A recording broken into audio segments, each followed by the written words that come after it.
Thanks so much, Artemis. Thanks so much, Ayumi, for this touching and insightful presentation. And it feels like our panel discussion will continue logically the topic. And I'll be honest, when I was asked to moderate today's panel, my first instinct was that it's the right conversation at the right time after lunch, right? Joking. Actually, this conversation I have been having it in boardrooms, in the one-on-ones, and also at conferences. On the one hand, everyone is talking that AI gonna take out all our jobs, and the headlines are everywhere. On the other hand, when you talk to business, when you talk to operators and to people building the teams right now, you're gonna hear the opposite. So there is not enough talent to fill this gap.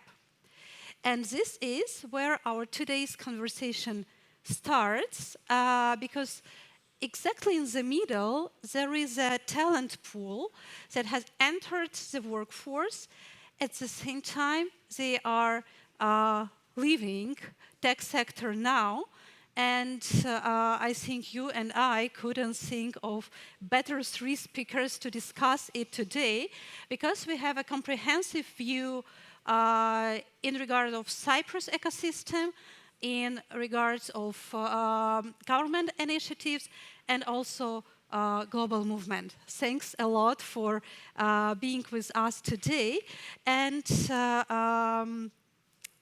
I would love to start with Josie. Thanks a lot for joining this discussion. So when you look at women in STEM as for now, and technical talent in Cyprus in general, how much of this potential is being actually realized from your point of view? First of all, thank you. It's my pleasure to be here. And if I just make comment on your very first remark when you said the right Conversation at the right time. Yeah. I think it's the right conversation, but we're very late. Late, okay. Yes, because you know what, I've been working on issues of gender equality the last 25 years. And I must say that I feel frustrated and angry at the same time, but also hopeful. Hopeful because of the discussion that is taking place, that the progress, though it's coming a bit late, and this is what we need to change. We need to start designing systems that will accept women instead of trying to change women to enter the system. So this is my first message, if I may. Sure. So yes, I see that when it comes to the potential and it's being actually realized, I must say that Cyprus actually has highly educated women and strong female participation in science and engineering overall, but significantly underrepresented in ICT and leadership. Mm-hmm. Yeah? So for us, representation is not enough. Retention is also important because we see research shows that many women enter STEM successfully but leave before reaching senior positions. And this means that we are investing in talent but failing again to create systems where that talent remains. The potential is clearly there. So where we lose them? During transition from education to employment, mm-hmm. At mid-career level, and if I may say, the maternity penalty.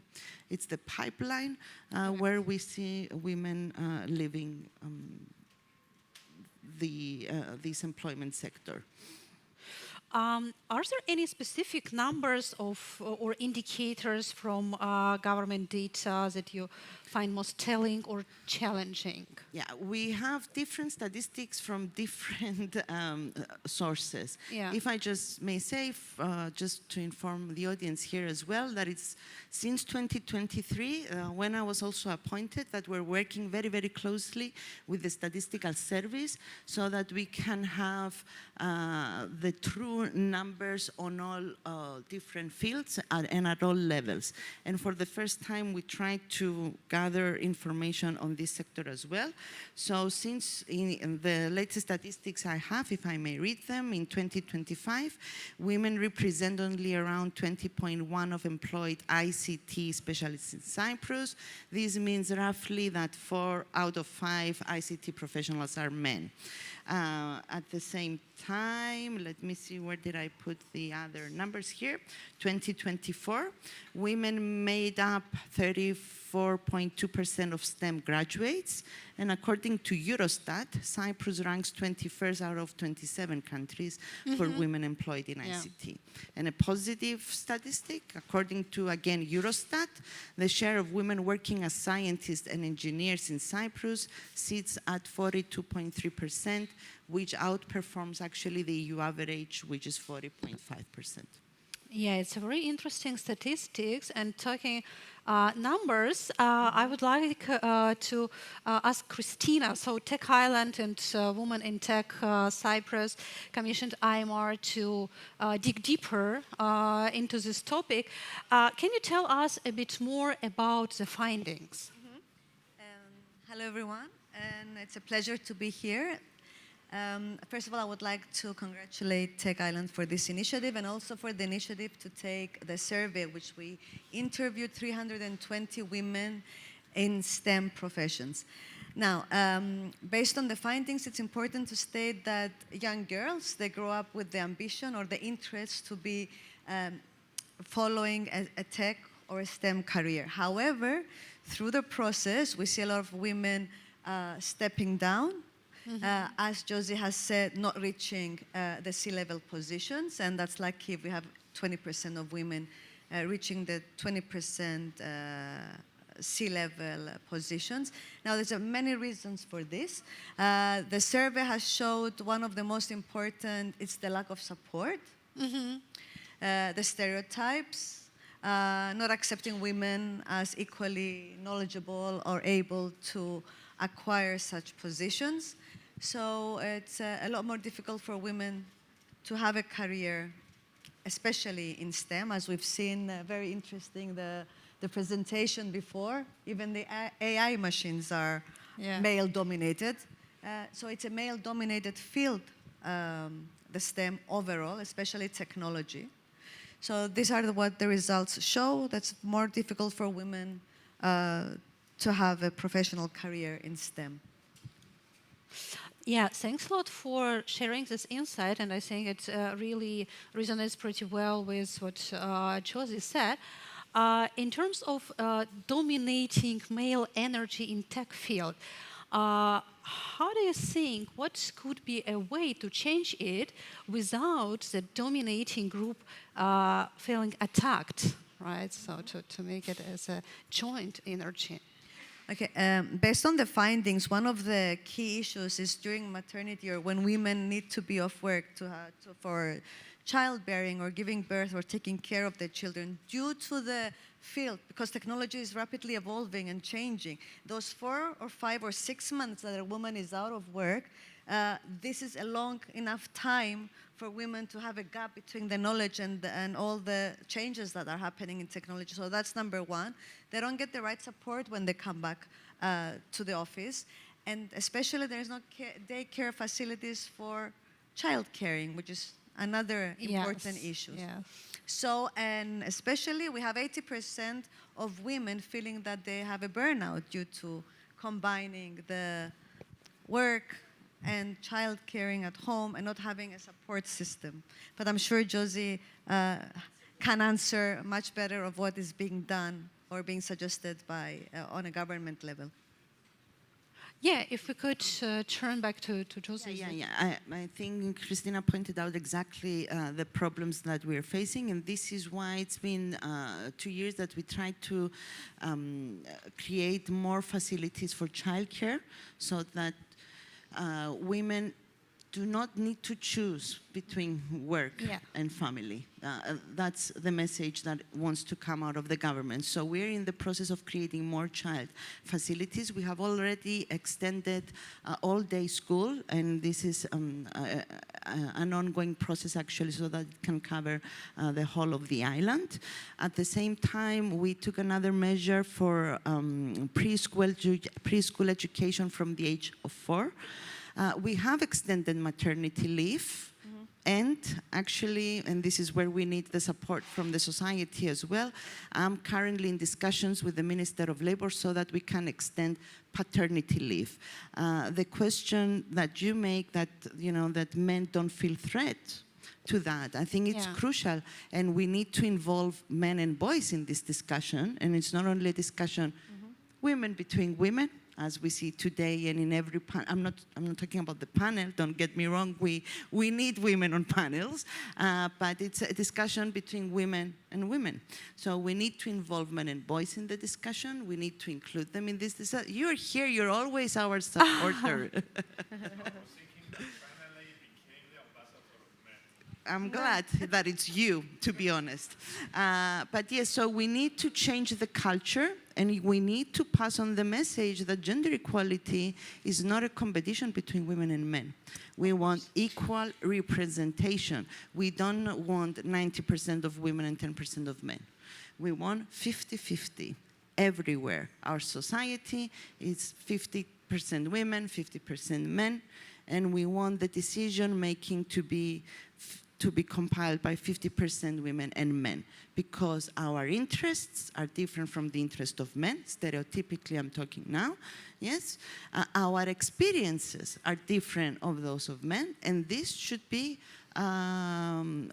taken into consideration when we decide, whether be it at sea level, the political level, any level, we need to take into consideration the different needs of women and men. Yes, thank you so much. And actually, I agree that the maternity leave and this part of women's life is a huge gap, because me personally, I moved to Cyprus 4 years ago without having grandparents here on the island. And in my case, the answer was exactly support of my husband, right? So when we involve also husbands, men into the solution, but this is a personal example, and I'm so happy to hear that we're going to have more and more great initiatives on a country level, so that women really can continue their career and excel there. Ayumi, I wanted to ask you also something from a bit a different perspective. I was in Cape Town a few weeks ago with our wonderful Women in Tech Cyprus delegation, and the conversation feels like had shifted, right? It's not only about representation, but it's also about definitely AI and who is building it, what you exactly talked about, and who is being left out of it. So how do you see this intersection, AI technologies, women career development, at a global scale, or maybe on some particular examples you've heard or you have developed? Sure. Thank you for this question, and lovely to share the stage with you. So perhaps because of my presentation before, you could see how deeply impacted, how important it is to have women in every single stage of technology, whether it's going to be in the research, whether it's going to be building it, looking at algorithms, but also at the decision-making. Because at the end of the day, we all know that, well, some people don't know, but we have proved by empirical evidence that the data is biased, and that AI and these AI models, they are emphasizing and accelerating the bias that it can, and the damage can be. However, we can also use AI to do the exact opposite, because we know that there is bias. We can also measure it. These are algorithms. So we can change from the beginning by design. We can put remedies so that we can try and unbias a little bit as well. And also, we all masters of our judgment. So they can give you the best pitch decks. They can give you all the answers. It's to every single one of us, women and men, to decide if the answer reflects your culture, reflects your values, and reflects your inner certainties. And so I think we all have to be aware of that and be able to show it out. But the more we have empirical evidence and we show that it really exists, then it's important to highlight so people are conscious of what they are, and so they can argue and question more, not just take all the information as if it's the absolute truth. Thank you so much. Christina, I want to come back to you because as you also mentioned, so IMR survey included the data of why, right? So what needs what women need most right now, and of course it's equal pay, it's inclusive culture, it's more women in leadership. However, this is not a new list, right? So it's not a new list of points, and we have been talking about this for many years. What changes now in 2026, and what needs to be changed so that we can say that needle is moving? That's a very interesting question. I wish I knew the answer, what needs to be done. Because even if we see the rate of change that exists, not only in STEM occupations, but overall in women in the workforce, the rate in which women are entering the workforce or entering a C-level position, yes, it is increasing, but it's increasing in numerically very small percentage. Like, for instance, in the past 10 years, it might be 7% increase from 17 to 24. So basically, in order for all this to happen, unfortunately, there needs to be a system that will be working together. Because when we ask the same women that they said that they're feeling that they want to quit their job, 6 out of 10 women in STEM today are considering quitting their job. Mm-hmm. What needs to be done in order to support them? Besides the equal pay, besides all what we consider they don't need to fight for it anymore. I mean, we're not in a 2026 women fighting for an equal pay. What it's really needed, it's, for instance, on a 10-point scale, they've rated with 9.60 that they need on-site childcare. So that's one of the most important things that women are today asking for. And number 2, it's part-time role or reduced hours. Like, for instance, during this, to be able to have that, or supportive culture in the workplace comes in as number 3. So they're actually looking for something that's not extreme. They're not demanding anything that's not considered logical for them, not to be able to feel all that burden and burnout so that they can continue to work. Yes. And because I agree fully, and with Josie, and can I please pronounce Ayumi as well, both genders are equally needed because they have a different input in all subjects or tasks. So it needs to be a 50% on both genders. Mm-hmm. That's right. And talking about the initiatives that are going to help us to come closer to the equality. So, Josie, from the outside of your job, it could look like a pretty straightforward initiative. So you identify the gap or problem, you design a solution, it's done. However, I think it's not like this. It's much more complicated. Could you please tell us a bit more on how it looks like in reality? When you want to move forward with a change, how do you do this? What does it cost? Well, I think part of the answer was given by Christina because, yes, and also by Ayumi, you said in the beginning that the women need space. My message, and I remember if it was on your first event I attended, that my motto is we need to give women a voice and space. Then I was thinking about it. Actually, we know that women have voice, so what they need is space. Yeah? So, but how do you provide the space? Yeah?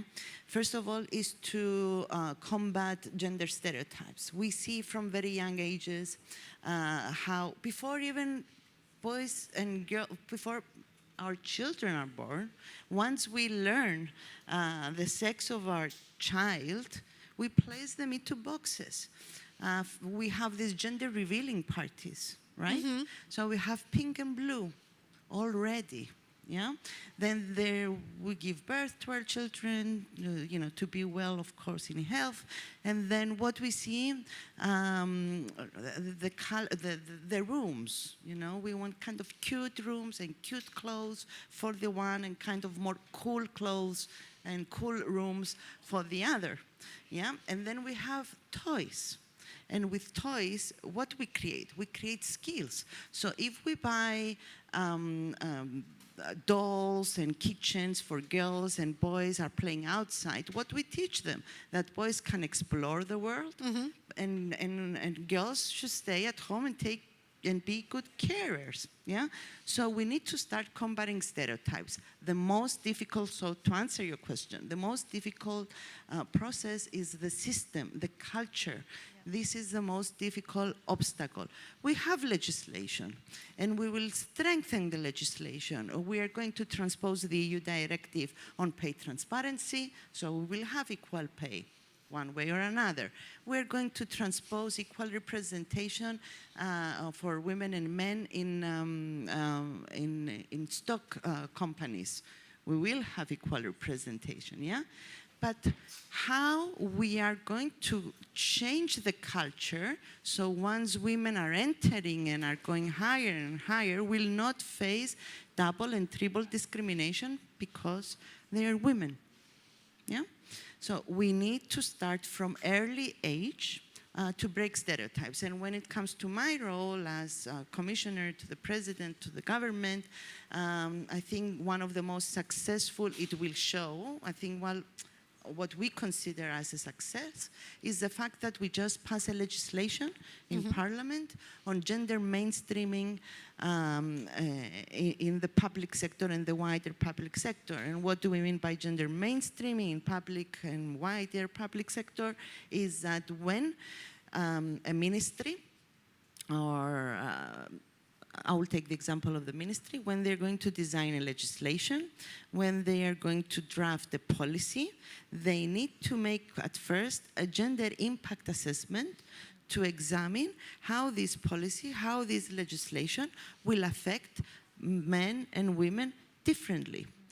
And at the same time, we are in the process of trying to do the gender budgeting so that we also have a state gender budget that we can translate gender mainstreaming into practice. So I think if this finally happens, because it's not easy, it's quite technical. It should have been easy, but it's technical as well. I hope that by 2028, we will manage to implement it at least at 80%. Hopefully. Hopefully, yeah. How do you stay motivated when the system actually pushes back? Because 100% it's a long play, right? And I don't want my daughters to have the same discussions. This is how I stay motivated. I don't want my daughters to have the discussion that we're having now. I want women and men to reach their full potential away from any stereotypes, biases, AI unconscious biases, real life unconscious biases, or conscious biases. So I want everyone, men and women, to reach, girls and boys, to reach their full potential away from stereotypes. This is what keeps me motivated. Thank you so much for the answer. Ayumi, you have built the frameworks across more than 60 countries worldwide. Osaka Protocol, tech diplomacy now. From your experience, what do you see, also back to what Josie described as initiatives in Cyprus, what works at scale and what, from your perspective, should stay local to address the women's needs? Thanks. First, I wanted to comment on what Josie said and how I completely agree, because there has been research done on how a 5-year-old girl or boy, when they are asked to draw a scientist, you don't say if it's a venom or well, 90% of them are at 5-year-old already going to draw a scientist as a boy, as a man. So these stereotypes, of what a woman should do, a girl should do, a boy should do, is really done. inside a child's or a person's inner conscience from a very, very early stage. And then the critical age comes for a 12-year-old. You know, a 12-year-old, boys and girls are kind of like STEM, but that's where the drop highly drops. After that, girls, they get uninterested because that's when the teenagers comes, and then there's a lot of peer pressure from not only from the school, but also from the family. And this I've witnessed with me, my own children. So I've got 2 boys and 2 girls because even at home, I'm all about gender equality. But the way the teachers, they guide and they try to, you know, in what field that your child should go, it's also very important. So my boy, he went to the first one, he did maths, he's a maths engineer today, he's a financial engineer. And the girl, she had just as, you know, such a good marks as him.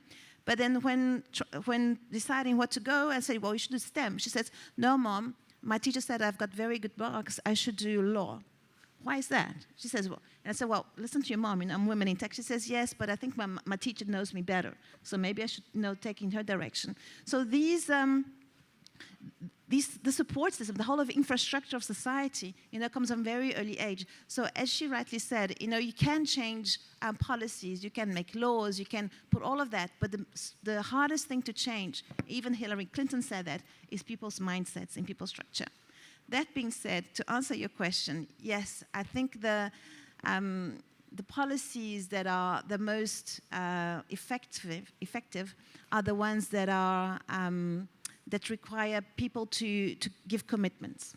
So, for example, we did the Osaka Protocol 2 years ago in Osaka, in Japan, and we said, okay, we did the Osaka Protocol, which is almost like a declaration where we said, okay, we cannot win this battle alone. We have committed women in tech to 5 million women and girls by 2030 through this accountability, and we tell them this is how many girls were mentored, how many programs were done, how many founders were invested. We can track every single number, where, who, when. But we can't do this alone, right? We need everybody. So I think that together, as an ecosystem, as a world community, we can impact 100 million women by that. What can you do? We can all do something. Even if you're impacting one person, if you're impacting 2 people, if you're training 3, 10,000, if you're a government, maybe you can change laws. You can impact 1 million, I don't know. But if you're a company, you can impact so many. And you as a person, you can also impact. So what can you do? So something that's not just focused on a company or a sector or a profile or a specific audience. There has to be, everybody has to feel they can do something, because every person can do something. And then when you ask them, what can you do? Commit. But once you commit, you do it. I don't tell you what you have to commit to. You choose your commitment, but if you commit, you deliver. So I think these are the ones that hold people accountable, and so that they can see that collectively we can do so much better. And just to finish, Simone de Beauvoir is a French philosopher and writer, and she said,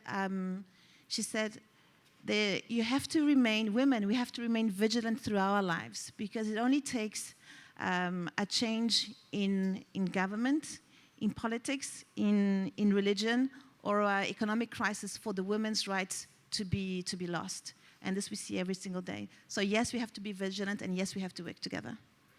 Thank you so much, and thank you so much for the examples provided, because I think this illustrates really well all that is, so whether it's global or local impact, right? And also, our dear audience, you have the opportunity to ask the questions. So after we finish the discussion, we're going to be able also to go through them. So please use this opportunity. And I want to close with something forward-looking. 5 years from now, if we get it right, what does getting it right mean? So how could we understand that actually we are moving in the right direction? It's a question for everyone, because it would be really valuable to hear your thoughts. So Josie, if you could start. So. I think from policymaking is what I mentioned before, the gender mainstreaming and gender budgeting. If we see it to actually be implemented, we will see actual results the next day. But in order to do that, we need constant training. We need to target, people are asking me, what do you aim for this year? You know, what are your priorities?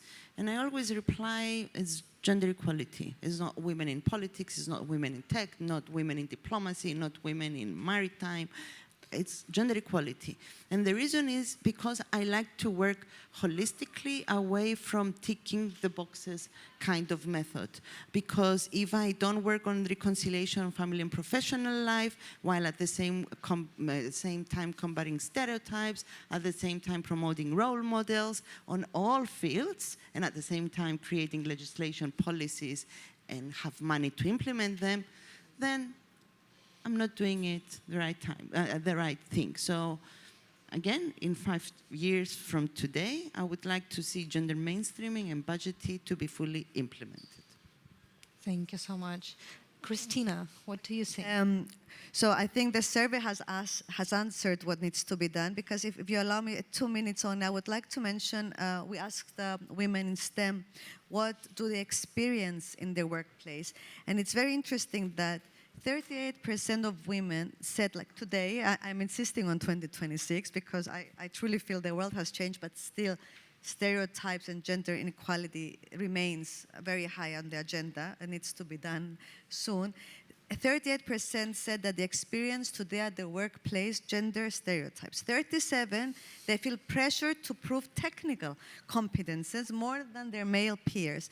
35% are being patronized or dismissive attitudes from colleagues because they're women or from their managers. And 32% inappropriate or sexist comments.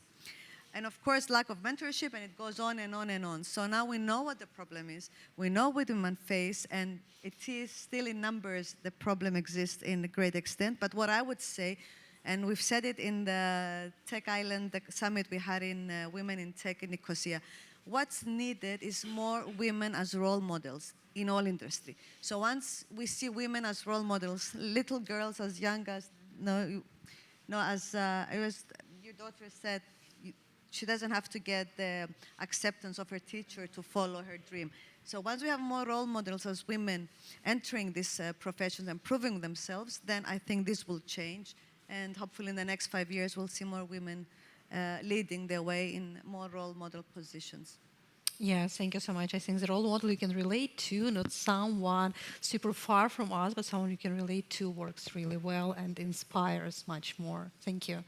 Ayumi, what would be your take? For me, it would be when women are in the highest positions of power. I think change can only come when we are in power. Right now, even the research I've done, you've seen everything that's power, especially government or leadership positions, are men, and it just shows that we're not gender equal yet. So I think when women are going to be half of the world's presidents, when we're going to be having half of the banks and all these leadership positions, then we are talking about gender equality. Until then, we have a long way to go. Yeah, definitely. Thank you so much.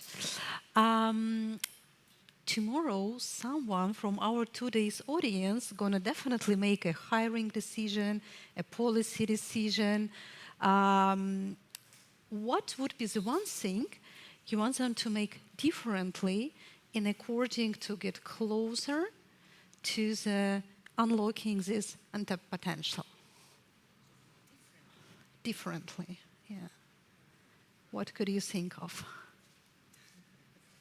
Well, if they're hiring, make sure that they've got, the same number of CVs. Perhaps even try and play it like, you don't want to see the name, you don't want to see the photo from the profile. What do you have? But before that, I would say from the hiring system, get the assistants or chief of staff to check to make sure that you've got 50%, men and female CVs behind. Then you just, you block the name and then you give for the other section. But make sure that from the start, the pool that you're looking of talenting to is going to be that. And if you don't have it, then go find it. Sometimes you have to be active. You have to go say, but I didn't receive it. Well, go find it. Sometimes, make yourself be dynamic and be, how do you say it? Yeah, do it on purpose. And to add to that, a company can have quotas so that it can help what you just described, yeah? Have quotas. And call Women in Tech. We are here to help you to do exactly this. And quotas can be a temporary measure. I mean, just change, have it equity, and then you drop it. Once you change it, you can drop it. When you're sitting around the table, when you have your team meetings, what does it look like? Who do you have around the table? Do you have women and men? And then if the women are there, but they're just there, they say nothing, ask them questions, right? So be active, be an active person that's really going to be trying to drive this and implement it in a very inclusive way. Thank you so much. Christina, would you like to add something in this regard? Yeah, I fully agree with what was said. I would also, because based on the research, women do need more support once they have been hired, so they will stay in the job, so don't feel burnout, and they have the support we've stated before that they need in order to reach C-level positions as well. Yeah, for sure. Thank you so much. And luckily, we have a couple of minutes for the questions from the audience. And let's start with that one. So we know that the impact of having children falls more on women, what we discussed, right? So how exactly are Cypriot policymakers addressing this right now? I think it's more the question to you, Josie. Yeah, I think I answered it before, but I can do it again now. We do have, first of all, stereotypes. I mentioned it earlier, that this must change. It's not only the responsibility of women to raise children, it's also the responsibility of the fathers. I very often listen among my peers as well that, where is your spouse? He's babysitting. No, he's not babysitting. He's taking care of his child, So we need to change the way we speak, we need to change our culture, and we need to involve men and boys in this discussion. As equal representation we want in the workforce, we want equal responsibilities at home. It cannot go separately. So we need to change stereotypes, and this is what we're trying to work on. You mentioned earlier, if I'm not mistaken, about the career pathing. We are also training school counselors to deconstruct gender stereotypes and unconscious biases so that they can guide kids based on their skills and not based on stereotypes. I've spoken about the extension of care facilities for children and the elderly, but this is taking time. And another thing that's taking time is the all-day school, which is expanding in Cyprus, but yeah, it takes time, unfortunately, to be done, but it's on its way. So we are taking different kind of policies for the reconciliation of family and professional life, but at the same time, because I see the first question again, we don't need to rebuild the village for women. We need this, yes, the system, I will call it, that we need to rebuild. This is what we need to rebuild, the system as it is. Thank you so much. And yeah, so I also see the question in regard of village, back to the point that now the women are more isolated in their motherhood than previously our grandmoms and so on. Like village approach when all the women take care of all the kids, supporting each other and so on. And family members, yes. So what could be the modern village? Of course, so the idea of bringing village back is unrealistic. However, what could be a replacement for that village today? The work environment, me with 4 kids, when I started my first startup, I just had my 3rd baby, I think. I immigrated to France, so I've got no support system there. So I just brought the babies with me, to work, and then I changed my work hours around so the baby could be there. And I'm not the only one doing that. So we always find ways. You have to find the thing that fits you. I take my children everywhere. They were in Cape Town. Thank God I had like 400 aunties taking care of my son. I was just trying to see where he was, but always there's a support system. When we want, we can. But it has to be both the parents, they have to find the support system, right? It's not just the mom that has to find it. It has to be the father as well. Obviously, when the father is not there, when it's a single mom, it is more difficult. But then that's why it's important to have communities. And Women in Tech, or the community that you have, your neighbors become your family, There's always someone, but you have to also not to be scared of reaching out for help. If you just become a victim and you say, oh, no one's helping me, but have you reached out for help? right? And so people Yeah. will, if you put it out there to the universe and you find the community, people will help. Yeah. Whether it's men or whether it's women, you know, I think you will find the support system needed. Yes, thank you for that. And I think it's actually the best idea we can finish our discussion with, because having all the governmental initiatives, having all the numbers saying that women and men are not equal as for now, we still are people, humans, we support each other, and this is helpful today, not in the future. And this is a great idea. Thank you so much, ladies, for the great discussion, insights, and for being here today with us. Thank you for your attention. Thank you.